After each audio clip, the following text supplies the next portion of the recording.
ఇప్పుడు ఒక్క నిమిషం మళ్ళీ కంటిన్యూ చేద్దాం ఓకే ఆర్పి గారు, ఏంటి ఇప్పటికి కూడా వైసీపీకి సంబంధించిన కొద్దిమంది నేతలు ఇదంతా కక్ష సాధింపు లేదు అని అంటే ఆయన రాజకీయాల నుంచి తప్పుకున్నారు అంటే వదిలేయాలా?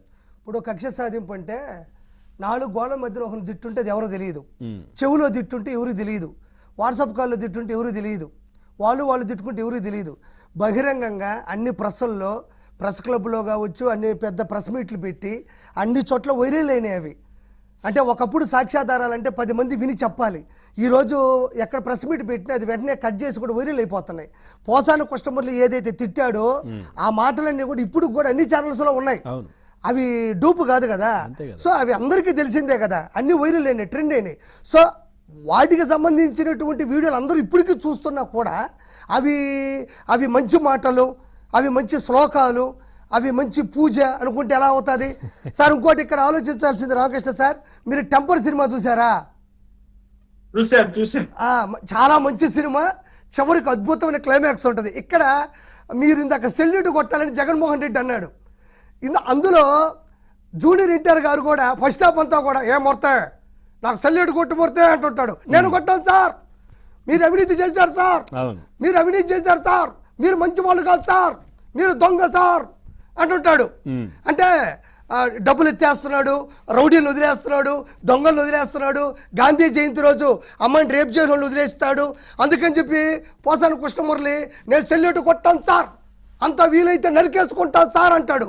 ఇక్కడ ఆశ్చర్యపోవాల్సిన విషయం ఏంటంటే జూనియర్ ఎన్టీఆర్ గారి ఫస్ట్ హాఫ్ సినిమాలో ఉండే క్యారెక్టర్ ఏమో Jaganmohan Reddy as it is.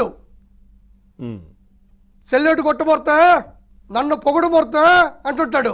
ఈయనేమో నేను కొట్టాను సార్ అంటాడు. ఫస్ట్ హాఫ్లో వచ్చే జూనియర్ ఎన్టీఆర్ గారి క్యారెక్టర్ ఏమో as it is Jaganmohan Reddy వహించాడు, సాటిస్ఫై చేశాడు జనాల్ని. కానీ పోసాని కృష్ణమురళి ఏదైతే క్యారెక్టర్ ఉందో అది పూర్తిగా అగ్నిస్ట్. ఏది అక్కడైతే ఎంత గొప్పగా ప్రజల కోసం ఉంటూ అవినీతి చేయకుండా ఉంటాడో, అంత గొప్ప వ్యక్తిగా ఎలా బతుకుతాడో దాన్ని పూర్తిగా అగ్నిస్ట్. పూర్తిగా సెల్యూట్ కొడతాడు, పూర్తిగా జగన్మోహన్ రెడ్డి డబ్బులకి ఆశపడతాడు. దాంట్లో జూనియర్ ఎన్టీఆర్ గారు ఒక బ్యాగ్ ఇస్తే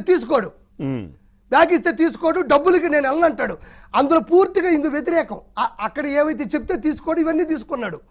అంటే మొత్తం టెంపర్ సినిమాలో జరిగింది. ఫస్ట్ హాఫ్లో ఉండే జూనియర్ ఎన్టీఆర్ గారి character equal to Jaganmohan Reddy, first హాఫ్లో ఉండే పోసాన గారి క్యారెక్టర్ పూర్తిగా అగ్నిస్ట్గా రియల్ లైఫ్. రెండోది సార్, ప్రెస్ వాళ్ళందరూ కూడా మైహోం పూజ దగ్గరే ఒక టెంట్ వేసుకొని కూర్చొని ఉన్నారు.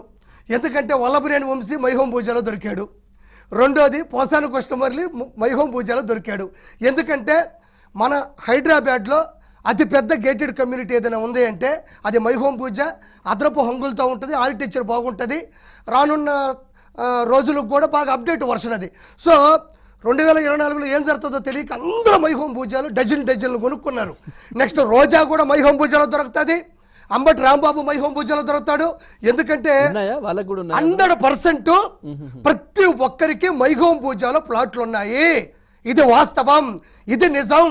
ప్రతి ఒక్కరికి పేర్ని నానికి ఉంది, కొడాల నానికి ఉంది, వల్లభనేని వంశీకి ఉంది, రోజాకు ఉంది, మా అనిల్ కుమార్ యాదవ్కు ఉంది. ఎందుకంటే ఎవరైనా ఒక డబ్బులు పెట్టి అక్రమంగా ఆస్తులు సంపాదించాలంటే అందులో అత్యద్భుతమైనటువంటి భవనంలో ఉండే ప్లాట్ కొనాలనుకుంటారు, అది మైహోం పూజ. మంచి కారు కొనాలనుకుంటారు, ఏ బంజో ఏ రోల్స్ రాయల్స్ చెప్పలేం కదా. కాబట్టి భవనాల్లో అత్యాధునికంగా అద్భుతంగా ఉన్న కట్టడం మైహోం పూజ. వీళ్ళందరూ కూడా అక్రమాస్తులతో పోసాని కృష్ణమురళి ఒక రైటరు, డైరెక్టరు, ఆర్టిస్ట్, ఆయనకే 3 ప్లాట్లు ఉండగా లేనిది 3000 కోట్లు సంపాదించిన రోజాకు ఉండదా? 5